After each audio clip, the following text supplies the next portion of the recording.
Jonesy and Amanda. Jam Nation. Sad news, though, with the passing of Val Kilmer. Yes, at the age of 65. The first time I ever saw him was in, remember Top Secret? Yes. It was such a funny film. He played a spy. Was he playing a spy? But the film was so funny. It was filled with 1,000 one-liners, 1,000 sight gags. Here's just a snippet. I'm sorry, I really don't know any German. That's all right. I know a little German.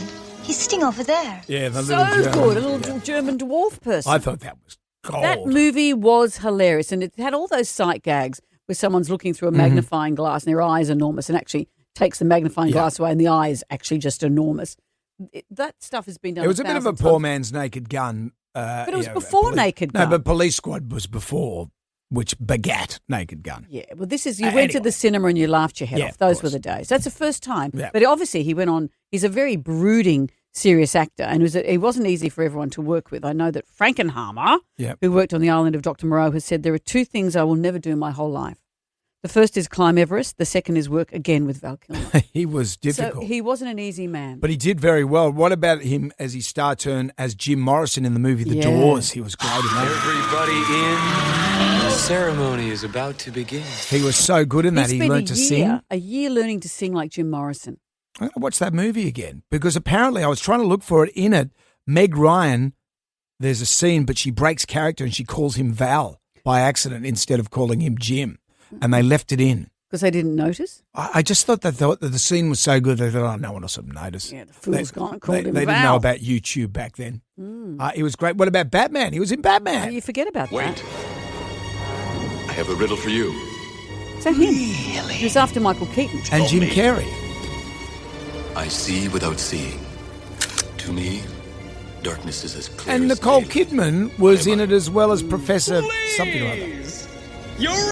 Right, yeah. It's not about you, Jim. It's about Val. Then after him, we got George Clooney, so he kind of, Batman with nipples. Yeah. But really the most endearing scenes are from Top Gun where he played Iceman. You guys really are cowboys. What's your problem, Kazansky? You're everyone's problem. That's because every time you go up in the air, you're unsafe. I don't like you because you're dangerous. That's right. Ice, man. Yeah. And then they do that whole thing, and then they become each other's wingman. Yeah. And then Maverick, the most recent that was very incarnation. emotional, wasn't it? And Val, by then, obviously had he had cancer and he didn't look well. And they used his actual voice in it. It was quite emotional. The Navy needs Maverick. The kid needs Maverick. That's why I fought for you. That's why you're still here.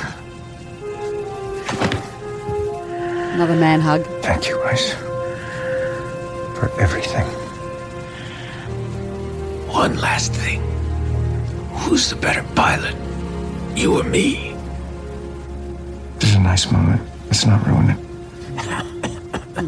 There are a lot of grown men walking out of the cinema just in floods of tears. You know who one of his girlfriends was years ago? Who? Cher. Cher? Yes. You're probably the only person who hasn't been a boyfriend of Cher's. Let me just check the list. No, I don't think. I don't think this is about me. What did Cher say about him? Well, she said that she was madly in love with him and he dropped her. Really? Not many men have dropped Cher, she said, and he was one of them. Rest in peace. Yeah, rest in peace, Val Kilmer. Thank you, Val. Thank you for your service to the cinematic community.